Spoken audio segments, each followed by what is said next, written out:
Three, two, one, action.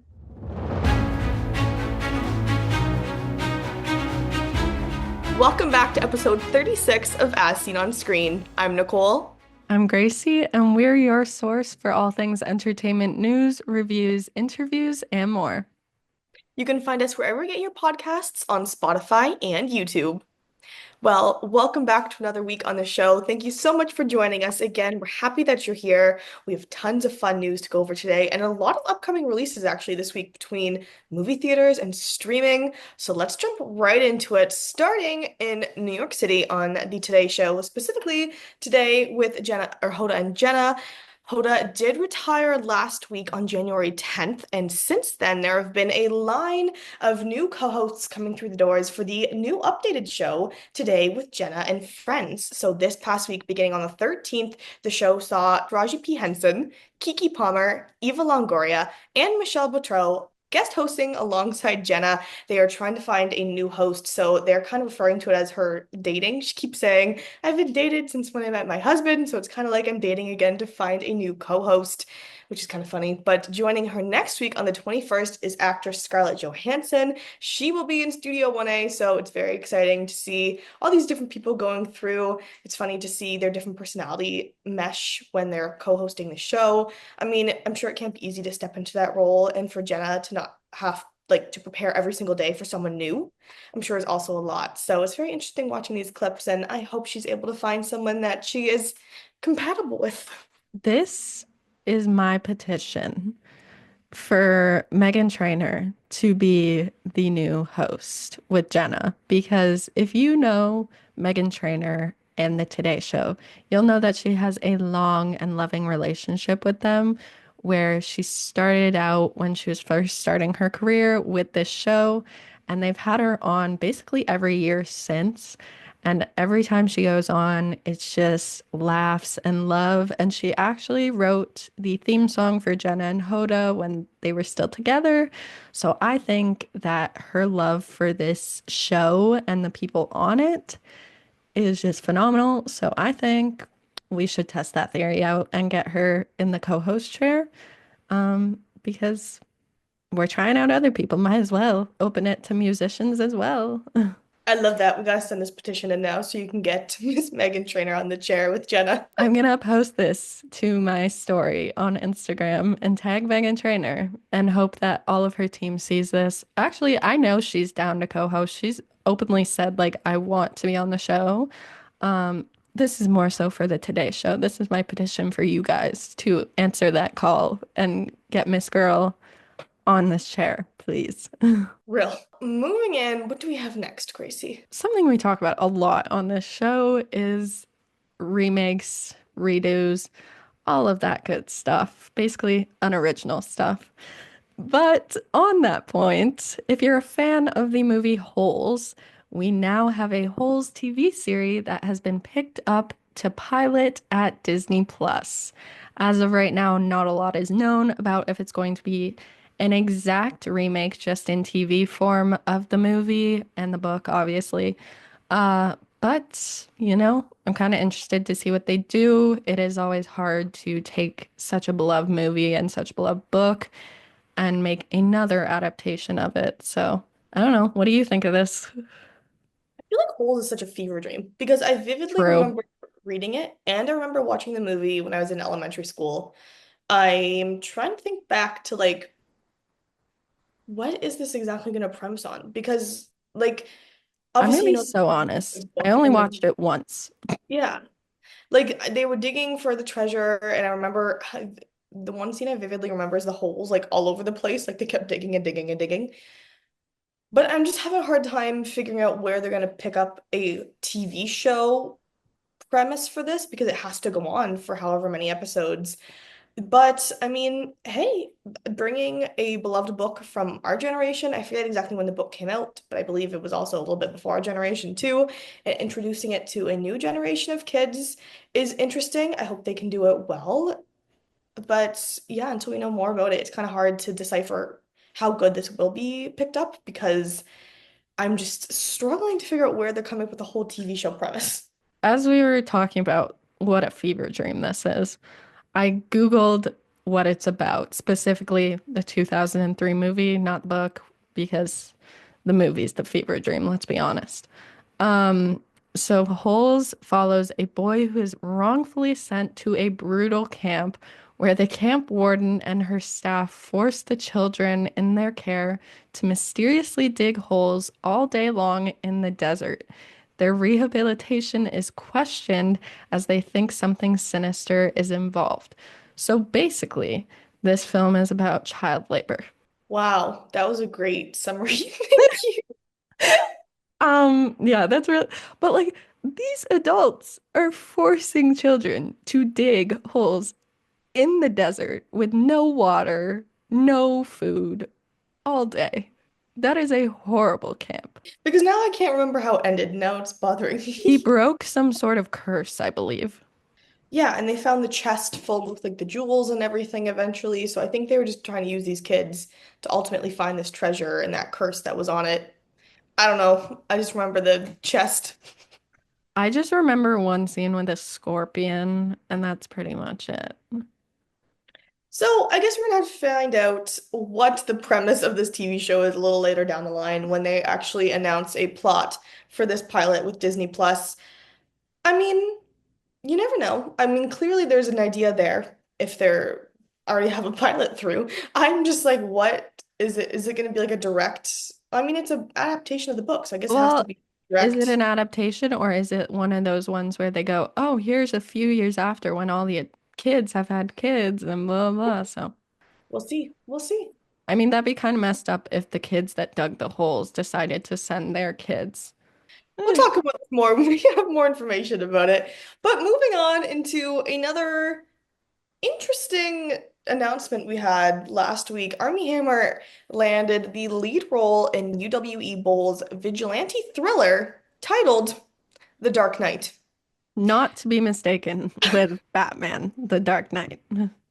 I mean, interesting choice. There's tons of movies out there that have the same name as other movies. Like there's tons of movies that have the same names. Look up on Letterboxd, you'll have tons of different results for movies. But True. The Dark Knight is such a beloved, I would say classic, especially in DC. Yeah. I don't know if I would go naming a completely different movie the exact same name as something like The Dark Knight. Yeah, I mean, for those of you who don't know, Armie Hammer has been a very controversial person for the past few years, I'd say. He was involved in some drama where there were allegations of him being a cannibal, and that kind of got him discarded from Hollywood because nobody really wanted to work with him, and people were worried for their safety. It was a case. There was a lot. But I guess he is now, well, since then he's spoken up about it and said like it was a very humbling experience. Obviously, it's not true, which to each their own if you believe it or not. Um, but he's trying to make his comeback, obviously with The Dark Knight. Um, I'm gonna be honest, I loved him in Mirror Mirror. This was prior to the cannibal accusations. Used to be obsessed with him. But it'll be interesting to see him back on the screen, especially in a thriller. Maybe it'll rejuvenate his career. Maybe it'll flop. We won't know until we know what the movie's about. Yeah, I agree with you. I think he is a fantastic actor. I mean, On the Basis of Sex was a movie I remember seeing him in very well. The Social Network, Call Me by Your Name, so many Mm. different movies. So I am, you know, despite anything that you might have heard of, just with him and his acting, I am excited to see him back on the screen. I just cannot get over that they're actually naming this film The Dark Knight. Gracie and I talked about this for 20 minutes the other day, and we were just like, why? Because this just feels like such a film. I mean, The Dark Knight was such like for so many reasons, and like I don't know, to be naming a completely different film the same one just Yeah. seems like a very interesting choice. I think the problem is when you think The Dark Knight, you think Batman. And if you Yeah. don't, I'm shocked. Even if you haven't seen it, I feel like you still give it to Batman. But I feel like the one thing I'm really interested to see is who joins the cast with him because this Yeah. could either go very well and like be his resurgence, as I said before, Yeah. or the people that decide to take on these roles with him will get a lot of hate for working with him. And the problem with The Dark Knight too is that I think Heath Ledger, and I can't help it. Nicole's still on the Dark Knight title. But I can't, and I'm gonna be like, why? Anyways, moving on. What's next on our list? So obviously the LA fires have been horrible, and a lot of people have been rescheduling things out of consideration for those affected. One of the first people to change their dates was the Critics' Choice Awards postponed their event due to the Southern California fires. So that will now be taking place on a later date. Yes, we both just want to send out our love and our thoughts to anyone in LA that is being affected, has family affected through these fires. They're horrific to see, and just sending our thoughts with everyone there. Also on the list of postponements due to the fires in LA, The Weeknd postponed the Rose Bowl concert as well as his upcoming album, Hurry Up Tomorrow. And it is now coming out on January 31st instead of its original release date. And so, yeah, that'll still be coming out in a few weeks. And last up on our list, ending on a high note that I'm super excited for, and I believe Nicole is excited for as well. Timothée Chalamet is on double duty at SNL on January 25th. If you don't know what double duty is, he is the obviously host and he's going to be the musical guest, which is crazy. And I didn't even click into this when I saw the posting. I was like, oh, Timothée Chalamet is hosting again. And then my brain clicked and I was like, oh my gosh, he's the musical guest. So there's a lot of debate going on online for what he is going to perform. Obviously, the safe answer is he was just in a complete unknown. So he'll probably be doing some Bob Dylan songs that he did in the movie as well. But people are also really hoping for some Wonka songs, which I don't think will happen. But if it did, it'd be great. And then there's the even smaller percentage that are hoping for his old YouTube raps, Yes, I'm like in the that Nicki percentage. Minaj YouTube raps, where he has a pink bob and he's just like throwing it down. Hey,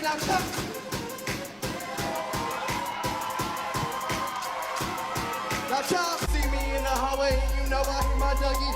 Feel good music, I'm bringing it back. Say rah, rah, like a dungeon dragon. Say rah, rah, like a dungeon dragon, like a dungeon dragon, like a dungeon dragon. Every day I'm shuffling.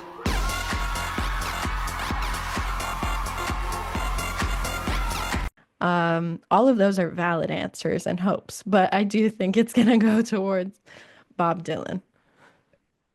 If I need a reunion for him and Pete Davidson to do the Oh my God, the I yeet, can't even do it. yeet. Oh.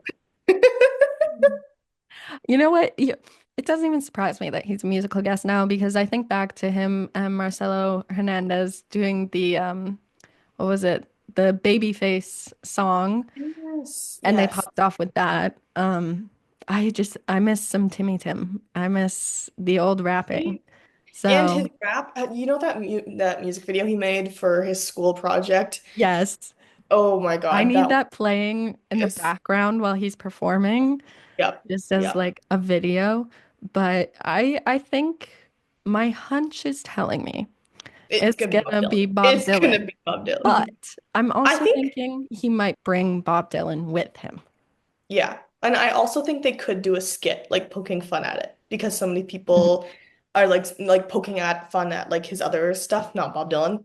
But I just looked up, I was trying to find the video of him doing the school rap, and when you search up Timothy Chalamet, one of the first like suggested topics that comes up is Timothy Chalamet's digital footprint. My favorite digital footprint. I love that so much. I'm sure he hates it, but I think it is hilarious. You know what? I am here for Timothée Chalamet getting the attention he deserves. And I Hmm. love how unhinged he's become, especially like a day ago, he rode an Uber bike on the red carpet in the Yes. UK for his complete unknown red carpet. Hmm. And I just love him because the pictures, tells such a great story. You don't even have to watch the video, but it's him riding this bike on the red carpet, parking the bike, pulling out his phone, paying for the Uber bike so that it stops charging him, and then posing for the red carpet. Like, he's become so unhinged, and I love it. I absolutely love it. It's my favorite. I am so excited for him to It's be it's one of those finally things where it's like, what is comfortable. he gonna do next? I like how he's reached that like level of comfort to be able to do that kind of stuff. Like I think we were talking about it last week or maybe the week Yeah. before, you and I on the show, and talking about like how his real personality, I think, has certainly come through with this press tour specifically for a Complete Unknown. And like we talked about the Much Music interview he had, that was funny. The one with Brittany from Yeah. The um Broski report, shout yeah, out to her, yeah, love her. yeah. I love this for Timothy, and I hope we see more of him in this per side of his personality because it's hilarious. I hope he inspires more celebrities to be their true selves because it's so refreshing to see when people are honest and like they're open to poking fun at themselves and what they enjoy without being so like polished or feeling out of touch in a way. Yeah, I totally agree. Well, that's all the news we have for this week. But moving on, we have our weekly watches as always. So, Miss Gracie, what is your watch of the week? My watch of the week is a new show. It just had its first episode come out last week, and its second episode is coming out tonight, the day we film this, so January 15th. It's called Shifting Gears. It is a sitcom featuring Tim Allen and Kat Dennings. I can't say much about it because only the first episode is out, and I always feel like it's so hard to judge what a show is going to become based on the first episode just because it's introducing you to everybody. But from what I can see so far, these two have great chemistry. They're supposed to be playing a father-daughter duo that does not get along with each other and hasn't seen each other for a very long time. And then she comes back into his life and everything just goes very hectically. So I do love the family dynamic that they have, and I love the fact that you can see a lot of growth in both characters within the first episode. So it shows for a promising rest of the season. But shifting gears, it's a good show. You should check it out. Very exciting. It's always fun to find a new TV show to get into. It's always such a good feeling. Well, What was your watch of the week, Nicole? I have a few because I didn't watch anything that's new specifically. Um, I was just saying to Gracie before we started filming this that I feel like I'm in withdrawal from the movie theater because I haven't been in like 3 weeks now. But I'm going this week, thank goodness, to watch a few. So we're getting back into it. Next week I'll have some recent reviews for you.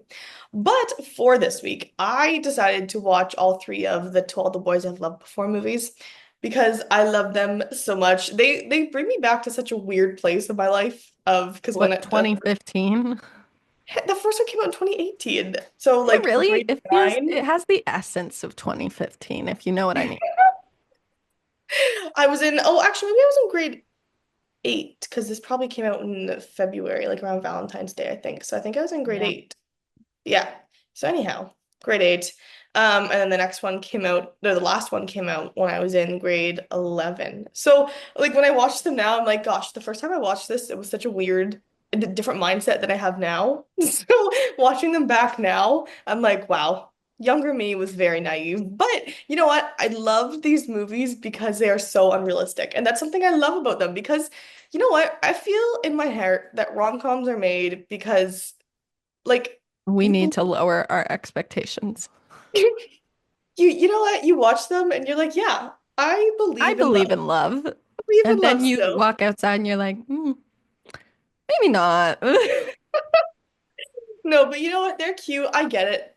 These movies are cringy. I get it. But you know what? To me, honestly, I don't even find them that cringy. There are a lot of other Netflix movies that I would say are way cringier before I would say these ones are cringy. So I think they're cute and they're sweet and they're totally unrealistic.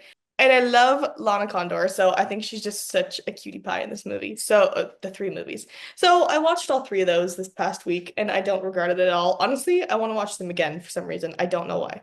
But Mm. anyhow, I watched those. I also watched The Menu for the first time the other day, and I have to say I really, really enjoyed it. I thought I went in kind of blindly. I didn't totally know what it was about, and I thought what they tried to do, conveying the message of like class and like all that kind of stuff, and like class and society and how people divide themselves and feel like they can treat others, I thought was interesting. Is it like groundbreaking? No, but I thought it was very interesting with what they did. I think I gave it 4 stars in Letterboxd, and I really thought the ending was very interesting, and I really liked the interesting. And Anya Taylor-Joy is like a random final girl moment for him or for her, and I love that for her. Final girl moment.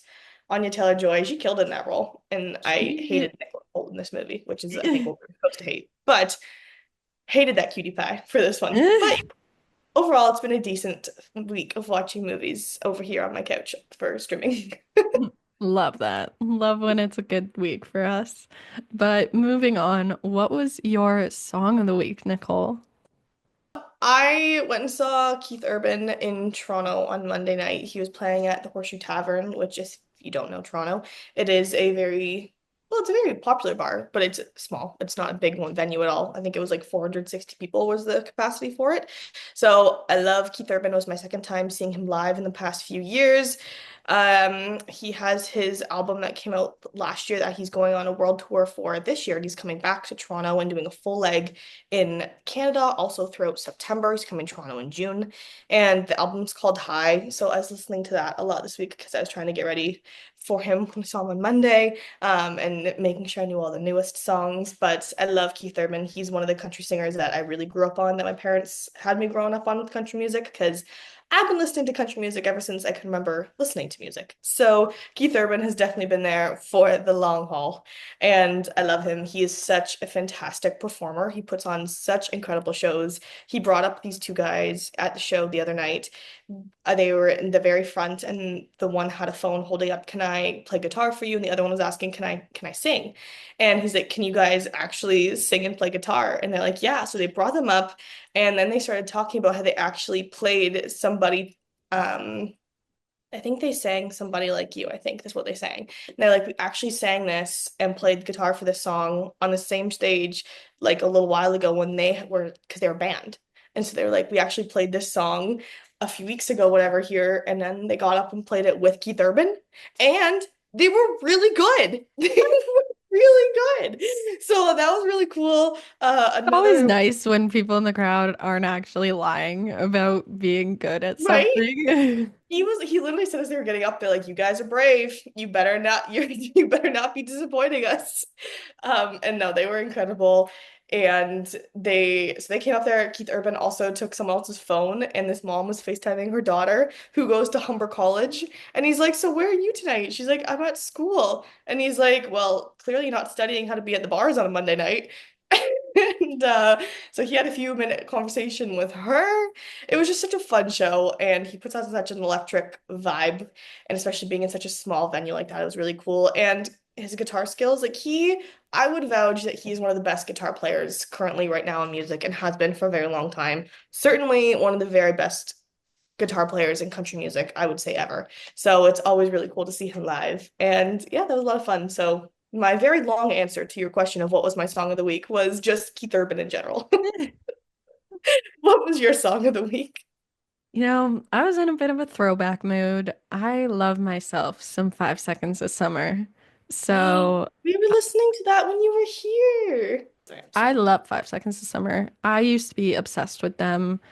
I, yeah, they're just fantastic. I have all their CDs, the vinyls, icons.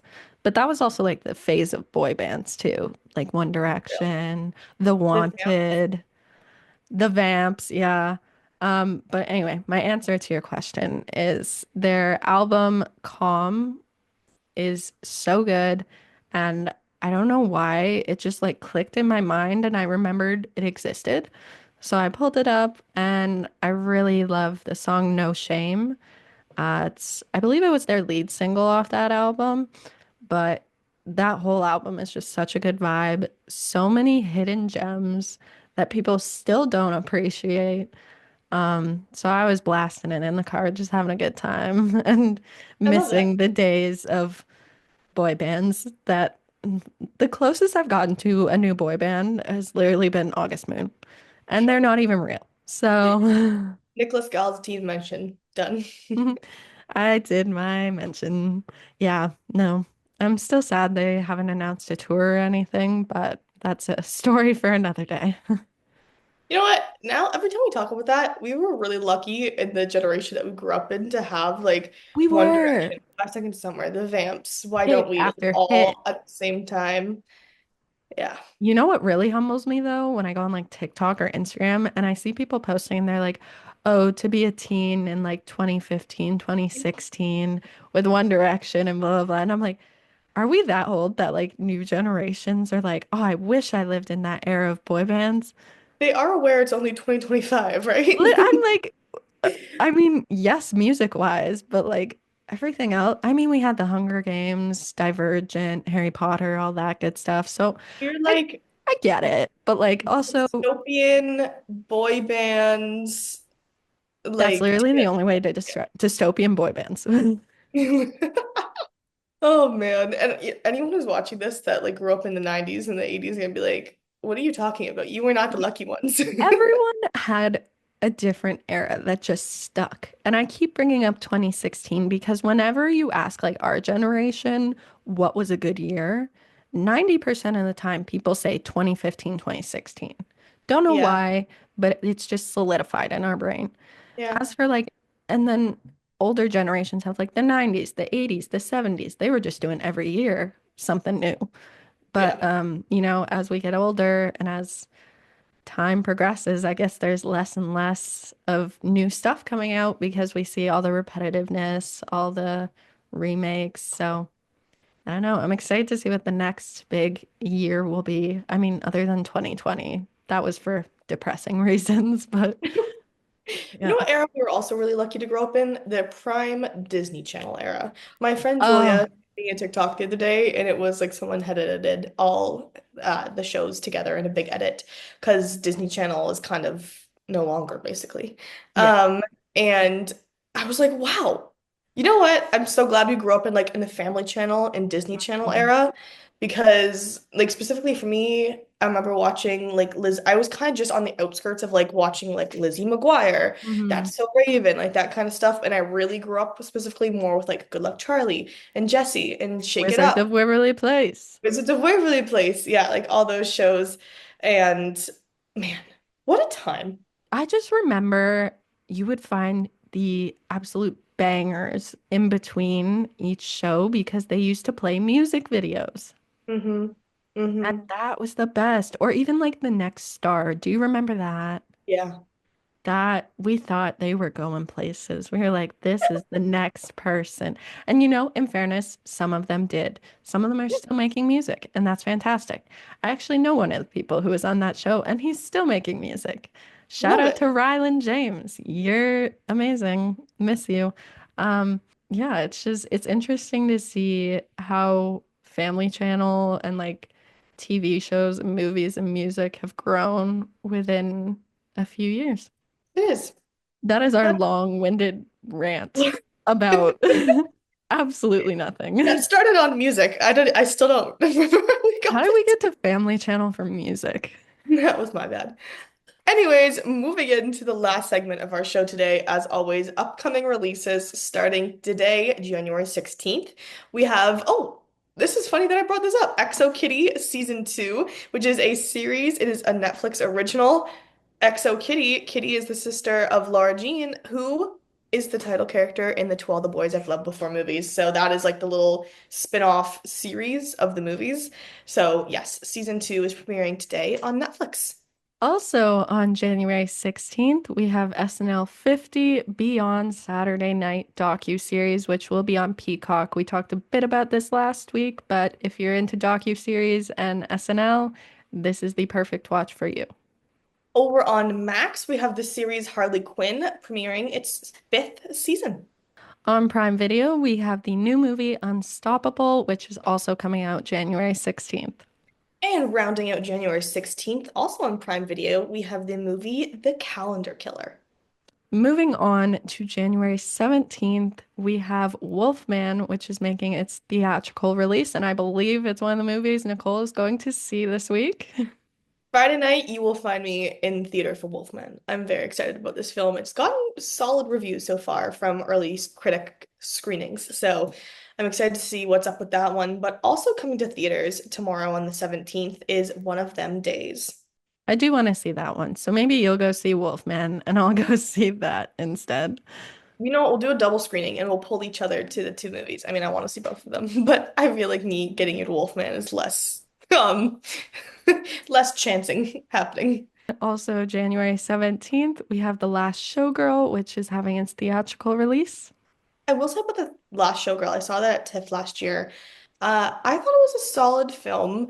It definitely is like a slower drama. So if that's not something you're into, it's not going to be something you like. I'm just going to let you know now because a lot of the ne more negative reviews I saw was it was too slow. It wasn't a ton of like pickup throughout the plot. I kind of went in expecting it to be like this slow, melodic drama, so I wasn't disappointed by that. I was very impressed by Dave Bautista's performance in this film, to be honest with you. And of course, Pamela Anderson, really loved her in this film as well. You also have Brenda Song, Kiernan Shipka, Jamie Lee Curtis, they're also in this movie. And I think it's cool to see Pamela Anderson in this type of role and getting this recognition and kind of having this resurgence for herself in her career. So if it's something you are into, this type of movie, I would definitely say check it out. I enjoyed it. Were you with me when we met Dave Bautista? Yeah, we were in the fan zone. Okay, yeah, I couldn't remember if I went alone or not, but I'll put the picture here. I find that picture so funny because he just looks so tired of everyone there. He was a trooper. He went He through was. basically He went everyone. through every single person and was But then very polite. he came to Gracie and I, and his face is like, But you know what? We still counted as a win because we got rejected by pretty much everybody else. They were like, we gotta go inside. And then Dave Bautista came and he's like, we're gonna go through every single person. Kieran Shipka stopped like five people before us, and I was That so was sad. She so looked gorgeous, sad. but it's okay. She looked gorgeous. It's okay.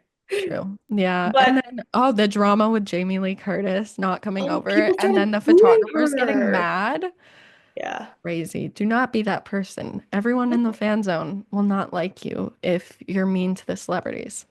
Right? Because people started booing her because she didn't go to everyone. And like literally Dave Bautista is the only person that went to everyone. Because you know what? They're It's so still crazy. people. They can't get through everyone. They're never going to because the fan zone's so long. They're never getting through everyone. And people started booing her and she just took no mercy to that. But I'm pretty sure she flipped them off, she but did. She did. you know what? Iconic. I love This is her. our PSA. Do not be mean to celebrities. Do not be mean to people in general. Like, Not worth it. like what is that getting you? Booing her? You think it's gonna make her come back out, take a photo with you? No. No. Mm-mm. Anyway, But moving away from that, what do we have and next, Nicole? over on Netflix, also on the 17th, on Friday, we have Back in Action, which is Cameron Diaz's return to the screen in many, many years alongside Jamie Foxx. So I'm intrigued to see what this movie is all about. Also on January 17th, we have Severance Season 2, which will be premiering on Apple TV Plus. And over on Paramount Plus, we have Henry Danger, the movie. Coincidental, us talking about all these throwback things we're watching today, and I For feel like real. resurgence of all these things. But Henry Danger was definitely a series that was beloved by a lot of people in our age group when we were growing up. So I didn't even know they were making a movie. I didn't either until I saw the poster and I was like, wow, they've all grown up. What happened? Ending off the list strong, we have January 22nd. Prime Target will be a new series on Apple TV Plus. So you are not miss for anything coming out this weekend. You can go to theater, you can stream on many platforms, so many different things to watch that are coming out. So tons of things to keep an eye out for today, tomorrow, and next week. Well, that concludes this week's episode of As Seen on Screen. As always, thank you so, so much for tuning in and joining us again this week. I'm Nicole. I'm Gracie, and you can watch or listen to us wherever you get your podcasts on Spotify or YouTube. We'll be back same time next week. We'll see you then. Bye. Bye.